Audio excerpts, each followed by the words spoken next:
असम और बंगाल चुनाव के लिए आज उम्मीदवारों का ऐलान कर सकती है बीजेपी। कल केंद्रीय चुनाव समिति की बैठक में हुआ मंथन।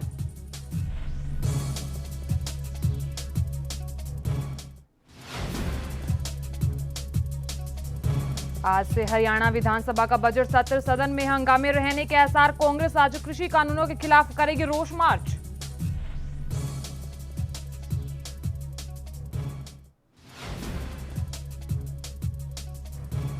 आज स्वीडिश पीएम से वार्ता करेंगे पीएम मोदी। द्विपक्षीय संबंधों पर होगी चर्चा। वार्ता से पहले स्वीडिश पीएम का बयान, कहा मैं भारत से शिखर वार्ता के लिए उत्सुक। और देश में फिर से बढ़ने लगे कोरोना के एक्टिव केस। 24 घंटे में 16,824 नए केस आए सामने। 113 लोगों की हुई मौत।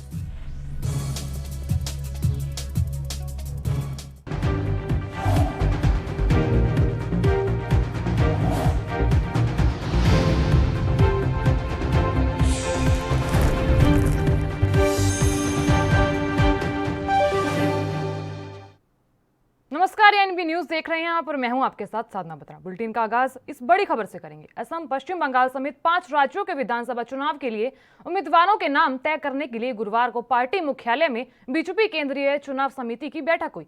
और वहीं आज बंगाल के बीजेपी उम्मीदवारों का ऐलान हो सकता है। और वहीं सूत्रों के मुताबिक बता दें कि दौर की बैठक में असम के लिए करीब 72 उम्मीदवारों के नाम तय हो गए हैं। हालांकि आधिकारिक तौर पर अभी इसकी पुष्टि नहीं हुई है। वहीं बैठक में प्रधानमंत्री नरेंद्र मोदी, गृह मंत्री अमित शाह और पार्टी अध्यक्ष जेपी नड्डा सहित वरिष्ठ नेता मौजूद रहे। वहीं जानकारी दे दें, बंगाल बीजेपी प्रदेश अध्यक्ष दिलीप घोष ने बैठक के बाद कहा कि 2 चरणों के चुनाव के लिए उम्मीदवारों के नामों पर चर्चा हुई।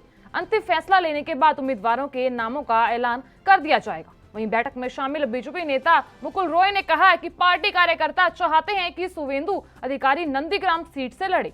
हालांकि अभी इस पर कोई निर्णय नहीं लिया गया है। वहीं सूत्रों ने बताया कि केंद्रीय चुनाव समिति में लंबी मंत्रणा के बाद असम के उम्मीदवारों के नाम तय हो गए हैं। और उसके बाद पश्चिम बंगाल के प्रत्याशियों के नाम पर मंथन के लिए देर रात तक बैठक जारी रही। बैठक आज भी हो सकती है और उसके बाद प्रत्याशियों की सूची जारी हो सकती है। तो वहीं दूसरी तरफ तृणमूल कांग्रेस 294 सीटों के आज उम्मीदवारों का ऐलान कर सकती है। तो वहीं असम, पश्चिम बंगाल समेत 5 राज्यों के लिए विधानसभा चुनाव के लिए उम्मीदवारों के नाम तय करने के लिए गुरुवार को पार्टी मुख्यालय में बीजेपी केंद्रीय चुनाव समिति की बैठक हुई। तो वहीं जानकारी दे दें कि असम, बंगाल के बीजेपी उम्मीदवारों का ऐलान आज हो सकता है। तो वहीं सूत्रों के मुताबिक पहले दौर की बैठक में असम के करीब 72 उम्मीदवारों के नाम तय हो गए हैं। हालांकि आधिकारिक तौर पर अभी इसकी पुष्टि नहीं हुई है। तो वहीं बैठक में प्रधानमंत्री नरेंद्र मोदी, गृह मंत्री अमित शाह और पार्टी अध्यक्ष जेपी नड्डा सहित वरिष्ठ नेता मौजूद रहे। तो वहीं बंगाल बीजेपी प्रदेश अध्यक्ष दिलीप घोष ने बैठक के बाद कहा कि 2 चरणों के चुनाव के लिए उम्मीदवारों के नामों पर चर्चा हुई है। तो वहीं आज तृणमूल कांग्रेस 294 सीटों के आज उम्मीदवारों का ऐलान कर सकती है। तो वहीं इस खबर पर अधिक जानकारी के लिए हमारे साथ हमारे संवाददाता राजीव तिवारी जुड़ रहे हैं। राजीव, आपसे जानना चाहेंगे कि आज असम, बंगाल के उम्मीदवारों की सूची जारी हो सकती है और उस बीच चुनाव समिति की बैठक में बीजेपी का मंथन भी जारी है। क्या कुछ जानकारी?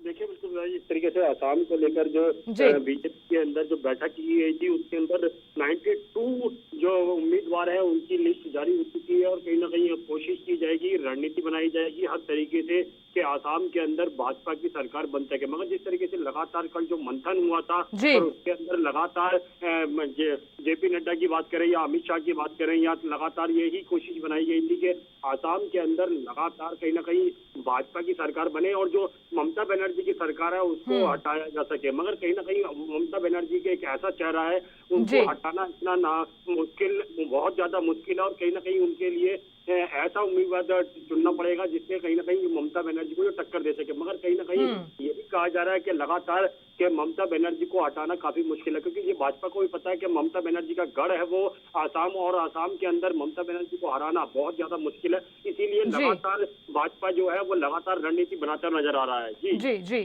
तो वहीं कहीं ना कहीं आज तृणमूल कांग्रेस 294 सीटों के आज उम्मीदवारों का ऐलान कर सकती है। क्या लग रहा है आपको कि आज जो बैठक होगी और उसमें क्या कुछ सूचियां जारी होंगी? देखिए, बिल्कुल जिस तरीके से तृणमूल कांग्रेस की बात करें तो कहीं ना कहीं उनकी भी लिस्ट जारी हो सकती है और आज उनकी भी रणनीति बनाई जा रही है कि लगातार जो तृणमूल कांग्रेस का जो दबदबा रहा है वो कहीं ना कहीं बरकरार रहे और भाजपा को आसाम के अंदर जगह ना मिल पाए, मगर कहीं ना कहीं कोशिश जरूर की जाएगी। अब देखना होगा कि भाजपा को आसाम से अंदर आने से रोक सकते हैं या फिर कहे जो ममता बनर्जी का जो दबदबा है क्या वो बरकरार रहता है, ये जरूर स्थिति के अंदर देखना होगा।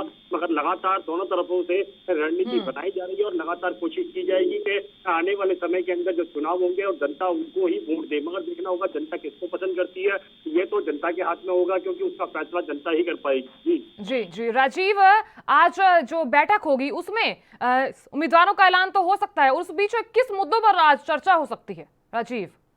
देखिए विकुदा, जिस तरीके की बात है तृणमूल कांग्रेस की, तो वहाँ पर भी बिल्कुल चर्चा हो सकती है। यहाँ तक कि ये रणनीति चुनाव जो कह सकते हैं उम्मीदवारों की जो घोषणा होगी वो भी की जा सकती है। मगर लगातार यही कोशिश की जा रही है जमीनी जो मुद्दे हैं, यानी कि बिजली पानी के लेकर या फिर जो भ्रष्टाचार को लेकर या फिर कहें जो लोगों की परेशानियां हैं उनको लेकर, मगर इन तमाम जो रणनीति बनाई जाएगी और कहीं ना कहीं जनता को संतुष्ट करने की कोशिश की जाएगी। मगर चुनावी वादे जरूर इसके अंदर देखने को मिलेंगे कि चुनावी वादे किसकी तरफ से ज्यादा होते हैं और किसको जनता पसंद कर पाती है। मगर देखना है कि लगातार भाजपा भी कोशिश करती नजर आ रही है और भाजपा को भी पता है कहीं ना कहीं तृणमूल कांग्रेस को हराना बहुत ज्यादा मुश्किल है। हाँ, जी बिल्कुल। बनर्जी जो है वो शेरनी कहलाती है और शेरनी को हराना इतना आसान नहीं है। मगर कहीं ना कहीं जो कहते हैं अमित शाह की रणनीति है, जो जेपी की रणनीति रहेगी वो कितनी कार्य हो पाएगी, ये जरूर देखना होगा। चलिए राजीव, बहुत बहुत शुक्रिया तमाम जानकारी देने के लिए और जानकारी साझा करने के लिए।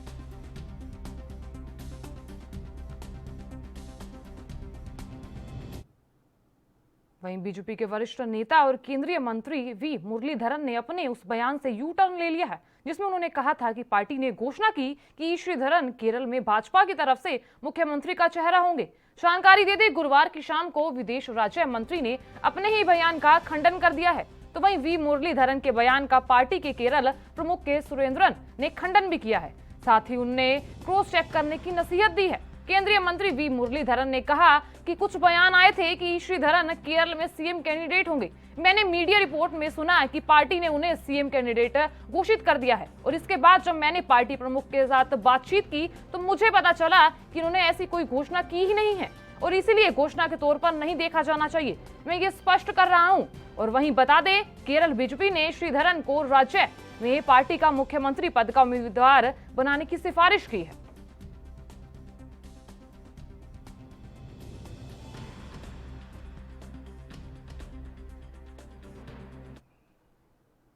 वहीं हरियाणा विधानसभा का बजट सत्र आज दोपहर बाद 2 बजे राज्यपाल के अभिभाषण के साथ शुरू होगा। जानकारी दे दें, अभिभाषण के जरिए राज्यपाल सत्यदेव नारायण आर्य सरकार को रोड मैप पेश करेंगे। वहीं बजट सत्र हंगामेदार रहने के आसार है।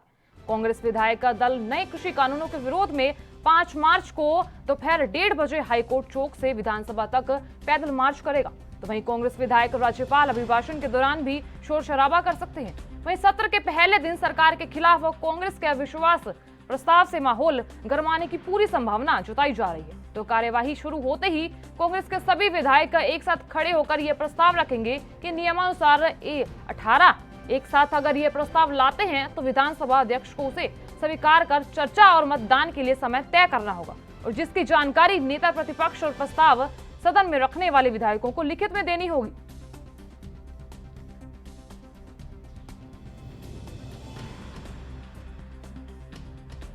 तो वहीं आपको जानकारी दे दें, हरियाणा विधानसभा का बजट सत्र आज दोपहर बाद 2 बजे राज्यपाल के अभिभाषण के बाद शुरू होगा।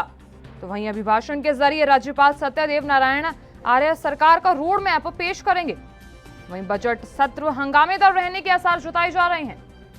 कांग्रेस विधायक दल नए कृषि कानूनों के खिलाफ 5 मार्च को दोपहर 1:30 बजे हाईकोर्ट चौक से विधानसभा तक पैदल मार्च करेगा। तो जानकारी ये भी दे दें कि कांग्रेस विधायक राज्यपाल अभिभाषण के दौरान भी शोर शराबा कर सकते हैं। वहीं सत्र के पहले दिन सरकार के खिलाफ कांग्रेस के अविश्वास प्रस्ताव से माहौल गरमाने की पूरी संभावना जताई जा रही है।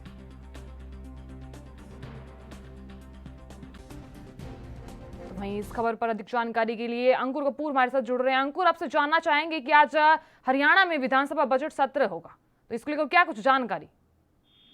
जी बिल्कुल, जो आज से हरियाणा विधानसभा जी का जो बजट स्तर है, वो कृषि कानूनों पर सदन में जो सूत्रों से जानकारी मिली है, उसमें काफी हंगामे के आसार नजर आ रहे जी हैं। बिल्कुल। क्योंकि जो हरियाणा में इस समय जो स्थिति है, वो काफी गर्मा रखी है। अगर हम बात करें तो विपक्ष की तरफ से कृषि कानूनों के खिलाफ जो कांग्रेस के विधायक है, वो रोष मार्च निकालने वाले हैं और हरियाणा सरकार के खिलाफ जो अविश्वास प्रस्ताव भी ला सकते हैं, क्योंकि जब अगर विपक्ष के खिलाफ जब अविश्वास प्रस्ताव से गर्मा सकता है जो माहौल का सदन है, तो इन सारी चीजों को लेकर जो हरियाणा विधानसभा का जो बजट सत्र है, वो आज दोपहर लगभग 2 बजे राज्यपाल के अभिभाषण के साथ शुरू हो जाएगा। जो अभिभाषण के जरिए जो राज्यपाल सत्यदेव नारायण है और आर्य सरकार का रोस्टम जब पेश करेंगे, तो सूत्रों से जानकारी मिली है कि बजट सत्र है जो हंगामेदार रहने के आसार बताए जा रहे हैं, क्योंकि जो कांग्रेस विधायक दल है नए कृषि कानूनों के विरोध में जो आज दोपहर को 1:30 बजे हाईकोर्ट चौक से विधानसभा तक पैदल मार्च करेंगे और जो कांग्रेस विधायक है राज्यपाल अभिभाषण के दौरान शोर शराबा भी कर सकते हैं, क्योंकि सत्र के पहले दिन सरकार के खिलाफ जो कांग्रेस के अविश्वास प्रस्ताव से माहौल गरमाने की भी पूरी संभावना नजर आ रही है।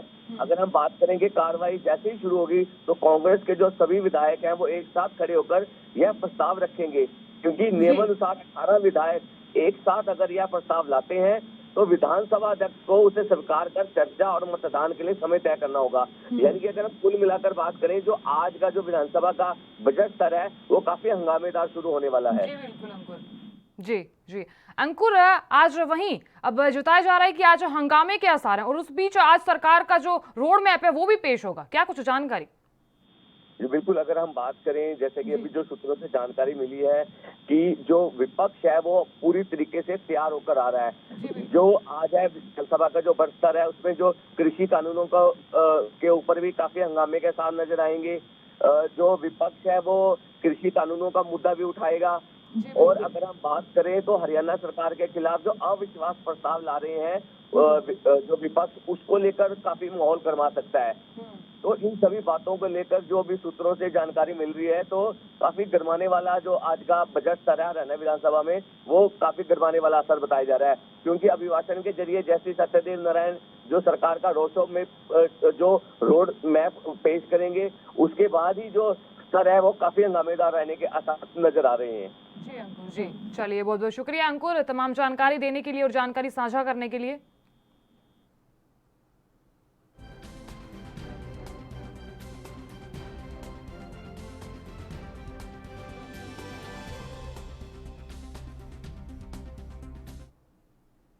यूपी के सीएम योगी आदित्यनाथ गोरखपुर पहुंचे, चलिए आपको तस्वीरें दिखाते हैं।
चलिए खबरों में आगे बढ़ते हैं। तो वहीं स्वीडिश प्रधानमंत्री स्टीफन लोफवेन और भारतीय प्रधानमंत्री नरेंद्र मोदी दोनों देशों के बीच द्विपक्षीय संबंधों पर चर्चा के लिए आज एक वर्चुअल बैठक करेंगे।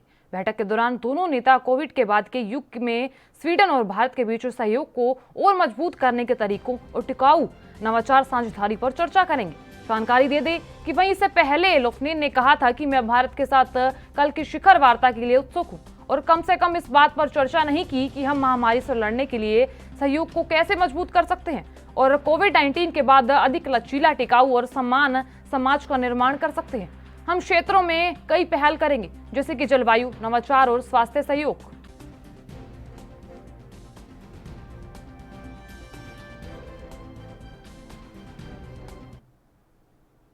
ग्रेजुएशन को न्यू बेसिक एजुकेशन करार देते हुए सुप्रीम कोर्ट ने एक व्यक्ति को अपने बेटे को 18 साल नहीं बल्कि उसके ग्रेजुएशन होने तक परवरिश होने को उद्देश्य दिया है। तो वहीं जस्टिस DY चंद्रचूड़ और जस्टिस MR शाह की पीठ ने अदालत के उस आदेश को बदल दिया है जिसमें कर्नाटक सरकार के स्वास्थ्य विभाग के एक कर्मी को बेटे को 18 वर्ष की आयु तक शिक्षा के मदद में होने वाले खर्चों का वहन करने के लिए कहा गया था।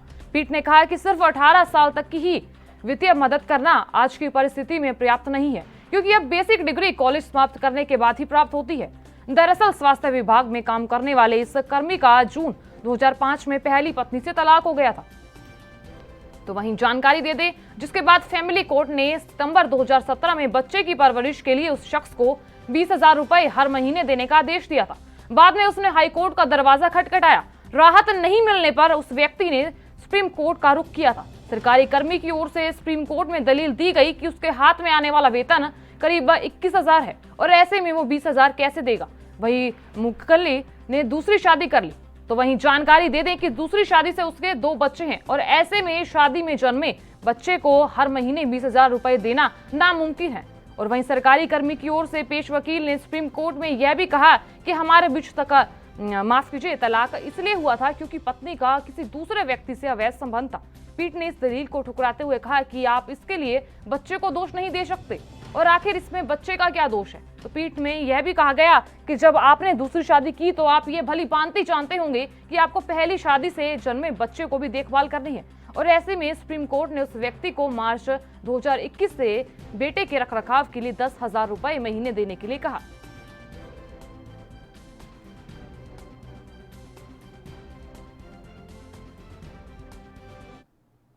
बरनाला में बच्चों से भरी एक निजी स्कूल बस का बड़ा हादसा होते होते बाल बाल बचा। तो इस बीच नशे में धुत स्कूल बस का ड्राइवर बच्चों से भरी बस को बरनाला के हाईवे पर बड़ी ही लापरवाही से चला रहा था। तो वहीं स्थानीय लोगों ने देखा तो जैसे तैसे उस स्कूल बस को रोका गया। तो वहीं बस से उतरकर ड्राइवर नशे में धुत था और लोगों पर धूस जमाता हुआ नजर आया। तो वहीं पुलिस प्रशासन ने कार्रवाई करते हुए स्कूल बस ड्राइवर को गिरफ्तार कर लिया और उसका मेडिकल चेकअप भी करवाया। तो वहीं मामले में जिला शिक्षा विभाग की तरफ से नशे में धुत ड्राइवर के प्रति कार्रवाई और स्कूल की लापरवाही के प्रति जांच करने का दावा किया जा रहा है। तो इस बीच RTO विभाग ने गाड़ी को बंद करके ड्राइवर पर सख्त कार्रवाई करने की बात कही है। साथ ही जानकारी दे दें, चाइल्ड वेलफेयर विभाग द्वारा भी इस तरीके की लापरवाही पर सख्त एक्शन लेने की बात कही गई है।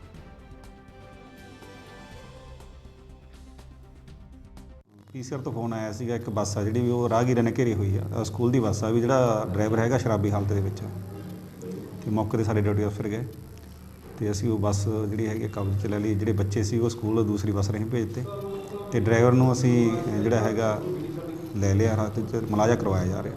ਜਿਹਦੇ ਕਿ ਡਰਾਈਵਰ ਨੇ ਮਤਲਬ ਨਸ਼ਾ ਕੀਤਾ ਹੋਇਆ ਸੀ ਔਰ ਬੱਸ ਦੇ ਵਿੱਚ ਛੋਟੇ ਸਕੂਲ ਬੱਚੇ ਸੀਗੇ। ਇਹ ਗੱਲ ਮੇਰੇ ਧਿਆਨ ਦੇ ਵਿੱਚ ਜਦੋਂ DC ਦਫ਼ਤਰ ਤੋਂ ਮੈਨੂੰ ਫੋਨ ਆਇਆ ਕਿ ਡੀ ਸਾਹਿਬ ਦਾ ਫੋਨ ਵੀ ਆਇਆ ਤਾਂ ਮੈਂ ਰੂਟੀਨ ਚੈਕਿੰਗ ਤੇ ਬਰਨਾਲੇ ਆਇਆ ਹੀ ਹੋਇਆ ਸੀ। ਮੈਂ ਨਾਲ ਦੀ ਨਾਲ ਹੀ ਸਕੂਲ 'ਚ ਪਹੁੰਚ ਗਿਆ। ਉੱਥੇ ਜਾ ਕੇ ਮੈਂ ਮੈਨੇਜਮੈਂਟ ਨਾਲ ਗੱਲ ਕੀਤੀ ਹੈ। ਉਸ ਤੋਂ ਬਾਅਦ स्ट्रिक्ट एक्शन लेते हुए पुलिस। वहीं पंजाब में गौ सेवा कमीशन द्वारा पशुपालन विभाग के सहयोग से अलग अलग जगह पर कैंप आयोजित किए जा रहे हैं और इस कड़ी में जिला फतेहगढ़ साहिब में हल्का अमलोह में श्री संगमेश्वर गौशाला गो भलाई कैंप लगाया गया। और जानकारी दे दें कि कैंप में गौ सेवा कमीशन पंजाब के चेयरमैन सचिन शर्मा मुख्य अतिथि रहे।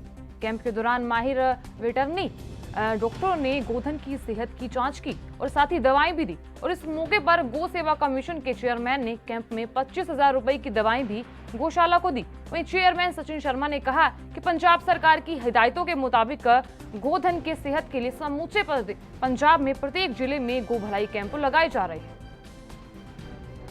200 कैंप के करीब असी जिहड़ा पंजाब के हर डिस्ट्रिक्टां 'च असी कैंप दा लगा रहे हैगे आ।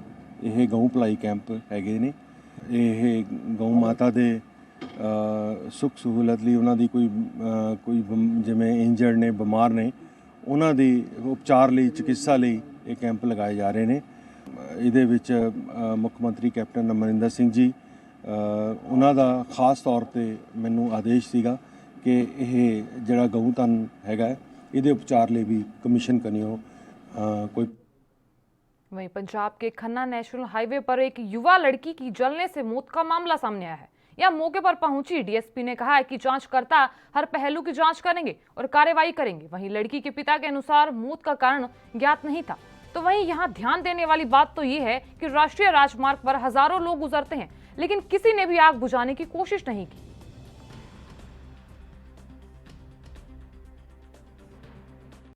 कोई नहीं पता लगे साढ़े एक ने करो के रोज की तरह काम से आਉਂਦੇ ਉਕਨੇ ਫੇਰ ਆਈ ਆ ਕੰਮ ਕਿੰਨੇ ਵਜੇ ਨਿਕਲੀ ਸੀ ਜੀ? 6:30 ਵਜੇ ਪੌਣੇ 7 ਵਜੇ ਅੱਛਾ, ਕੀ ਤੁਹਾਨੂੰ ਕਿਹਨੇ ਦੱਸਿਆ ਵੀ ਕੁੜੀ ਨੂੰ ਅੱਗ ਲਾ ਕੇ ਡੈਥ ਹੋ ਗਈ? ਇੱਥੇ ਸਾਡੀ ਕੁੜੀ ਭਾਣਜੀ ਵੇਈ ਆ, ਉਹਨਾਂ ਨੇ ਫੋਨ ਕੀਤਾ, ਕੁਝ ਇੱਥੇ ਹੋਰ ਬੰਦੇ ਉਹਦੇ ਮੋਬਾਈਲ ਤੋਂ ਕੱਢ ਕੇ ਫੋਨ ਕਰਿਆ। ਇਹਦੇ 'ਚ ਅਸੀਂ ਨਾ ਸਾਨੂੰ ਸਾਡਾ ਏਐਸਸੀ ਸੀਗਾ, ਉਹ ਆਫ ਡਿਊਟੀ ਤੋਂ ਘਰ ਜਾ ਰਿਹਾ ਸੀ, ਨਾਈਟ ਚੈਕਿੰਗ ਸੀ। ਉਹਨੇ ਆਪਣੇ ਚੌਂਕੀਦਾਰ ਨੂੰ ਫੋਨ ਕੀਤਾ, ਮੁੜ ਕੇ ਚੌਂਕੀ ਇੰਚਾਰਜ ਵੀ ਮੌਕੇ 'ਤੇ ਪਹੁੰਚ ਗਿਆ। ਉਹਨੇ ਜਾ ਕੇ ਲੜਕੀ ਦੀ ਅੱਗ ਵੀ ਆਈ ਹੈ। ਇਹ ਪੱਠਲ ਪਿੰਡ ਦੀ ਲੜਕੀ ਹੈ, ਮਨਪ੍ਰੀਤ ਕੌਰ। ਇਹਦੀ ਏਜ 30 साल के करीब। वहीं दिल्ली में कोरोना के सक्रिय मरीजों की संख्या बढ़ने के साथ साथ अस्पतालों में भर्ती होने वाले मरीजों की संख्या में भी लगातार इजाफा हो रहा है और एक बार फिर 24 घंटे के अंदर दिल्ली में एक्टिव कोरोना मरीजों की संख्या 100 से अधिक दर्ज हुई है और गुरुवार को देश की राजधानी में कुल एक्टिव मरीजों ने 1700 का आंकड़ा पार कर लिया। और वहीं दिल्ली की बात करें तो पिछले 24 घंटे में 66,432 लोगों ने कोरोना टेस्ट करवाया है। उनमें से 261 लोगों की कोरोना रिपोर्ट पॉजिटिव आई है। तो जानकारी दे दें, 4 मार्च से पहले 24 जनवरी को दिल्ली में सबसे अधिक कोरोना के एक्टिव मामले थे और तब दिल्ली में 1741 एक्टिव मामले थे और आज 1700 पार कर चुके हैं। और वहीं दिल्ली में पिछले 24 घंटे में कोरोना के 261 मामले सामने आए हैं। तो वहीं एक मरीज की मौत भी हुई है। तो जानकारी दे दें आपको ये भी कि दिल्ली सरकार द्वारा जारी आंकड़ों के मुताबिक 4 मार्च को दिल्ली में कोरोना संक्रमण दर 0.39% दर्ज हुई थी और दिल्ली में 1 मार्च को कोरोना संक्रमण दर 0.44% तक पहुंच गई थी, जो पिछले 1.5 महीने में सबसे अधिक थी। तो वहीं जानकारी ये भी दे दें कि दिल्ली में 1 मार्च से पहले 15 जनवरी को 0.44% संक्रमण दर दर्ज हुई थी। तो वहीं दिल्ली में एक्टिव कोरोना मरीजों की संख्या बढ़कर अब 1701 हो गई है, जबकि होम आइसोलेशन में इलाजरत मरीजों का आंकड़ा बढ़कर 870 तक पहुंच गया है।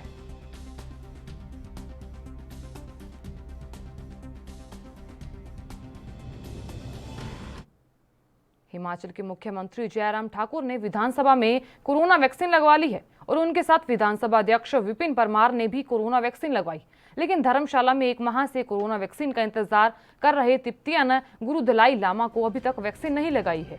तो इस बीच जानकारी दे दें, दलाई लामा ने 1 माह पहले केंद्र सरकार को पत्र लिखकर उनके घर पर ही वैक्सीन लगाने की मांग की थी, जो आज तक पूरी नहीं हुई है। तो वहीं मुख्यमंत्री जयराम ठाकुर ने इस बारे में पूछने पर बताया कि दलाई लामा को वैक्सीन लगाना सरकार की प्राथमिकता है और सरकार उनके घर पर ही कोरोना वैक्सीन लगाने का प्रबंध करेगी, जिसके लिए अधिकारियों को जल्द ही दिशा निर्देश दिए जाएंगे।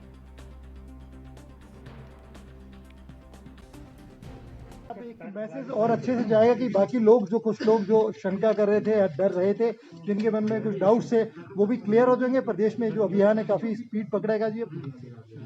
देखिए, एक बात को लेकर के आदरणीय प्रधानमंत्री जी ने पहले दिन ही बड़ा स्पष्ट किया था, देखिए बड़ा, कि ये वैक्सीन जो है ये प्राथमिकता का हमने इसमें क्रम तय किया है। सबसे पहले जो फ्रंट लाइन वर्कर्स हैं, हेल्थ केयर वर्कर्स हैं, जो सीधे ही कोविड के इस संकट में बहुत अपनी जान को जोखिम में डाल करके काम कर रहे हैं, उनको वैक्सीन पहले पहुंचनी चाहिए, पहले लगनी चाहिए। और उसके बाद इसके फेजेज में जो तय किया था, उसके बाद जो है वो 60 साल और 50 साल के लोगों के लिए, जो कोमॉर्बिडिटीज वाले हैं उनके लिए, तो उस दृष्टि से अब फर्स्ट फेज कंप्लीशन की स्टेज पर आया है और सेकंड फेज अब शुरू हुआ है। तो उसमें ये अभियान आगे बढ़ करके जो है वो लोग उत्साह के साथ सहयोग कर रहे हैं। मुझे इस बात की प्रसन्नता है कि मुझे लगता है सफलता होगी। नहीं, केंद्रीय राज्य मंत्री कृष्ण पाल गुर्जर चंडीगढ़ के दौरे पर रहे, जहां उन्होंने हरियाणा के नगर निगमों में नवनिर्वाचित मेयर और डिप्टी मेयर के साथ बैठक की और शहरी विकास पर चर्चा की। और इस दौरान केंद्रीय राज्य मंत्री ने प्रेस वार्ता का आयोजन कर राकेश टिकैत के बीजेपी सांसद के जल्द इस्तीफा देने के बयान को खारिज किया। और तो वहीं कहा कि सारे सांसद एकजुट हैं और टिकैत का बयान समझ से परे है। आज हरियाणा में जो नगर निगमों में चुनकर हमारे महापौर, वरिष्ठ महापौर और उप महापौर आए हैं, उनके साथ बैठक चल रही है और ये बैठक शहरी क्षेत्रों में किस तरह से विकास को और गति के साथ आगे बढ़ाया जाए, क्योंकि पिछले 6 सालों में हरियाणा के जितने भी शहरी निकाय हैं, अगर आप तुलनात्मक देखेंगे तो वहाँ पर इतनी तेजी के साथ विकास के काम हुए हैं, शहरों की सूरत बदली है। उसको और बेहतर कैसे किया जाए, इसके लिए इस बैठक में चर्चा लगातार चल रही है। अपने महापौर के, वरिष्ठ उप महापौर के सुझाव वहाँ पर लिए जा रहे हैं। देखिए, टिकैत जी क्या कहते क्या नहीं कहते मुझे उस बारे में नहीं है, लेकिन भारतीय जनता पार्टी अपना अलग तरह की पार्टी है। उस तरह उसके सांसद के बारे में किस तरह से वो बयान दे रही मेरी समझ से परे हैं, लेकिन भारतीय जनता पार्टी के लोग सब एकजुट हैं और सब किसानों के हित में हैं और पार्टी भी पूरी तरह से किसानों की चिंता करने वाली है। और आदरणीय मोदी जी ने एक बार नहीं अनेक अवसरों पे कहा है कि इस देश का अन्नदाता किसान मेरे लिए भगवान के समान है। और पिछले 6 साल में मोदी जी की सरकार ने जो किसानों के हित में फैसले किए हैं वो मैं समझता हूँ ऐतिहासिक हैं। किसानों की आमदनी को दोगुने करने वाले हैं, किसान को आत्मनिर्भर बनाने वाले हैं और किसान को अपनी मर्जी का मालिक। फिलहाल के लिए इस बुलेटिन में इतना ही। मुझे दीजिए इजाजत। नमस्कार।